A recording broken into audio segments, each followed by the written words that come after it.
পায়ের ব্যথায় যারা খুব কষ্ট পাচ্ছেন, বিশেষত হাঁটুর ব্যথায়, আজকের ভিডিও তাদের জন্য।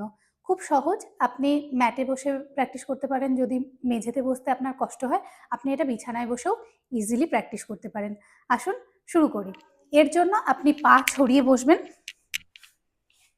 দুটো পা পুরো টান টান, এবং আপনার পিঠ টান টান।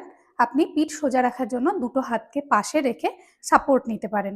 ব্রিথ নেওয়ার সময় পাটাকে নিচের দিকে নিয়ে যান এবং ব্রিথ ছাড়ার সময় পাটাকে নিজের দিকে টানুন।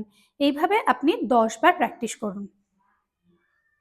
10 বার প্র্যাকটিস হয়ে গেলে দ্বিতীয়বার প্র্যাকটিসের জন্য একটা পাকে ভাঁজ করুন, থাইকে এভাবে হোল্ড করুন, চেস্টের সঙ্গে হাঁটুকে কাছাকাছি রাখুন।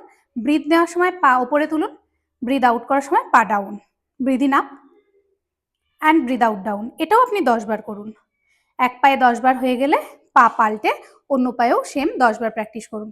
তৃতীয়, আপনি পা উপরে তুলুন এবং পাকে ধীরে ধীরে সার্কেল বানান। প্রথমে হয়তো আপনার সার্কেলটা ছোট হবে, কোনো অসুবিধা নেই।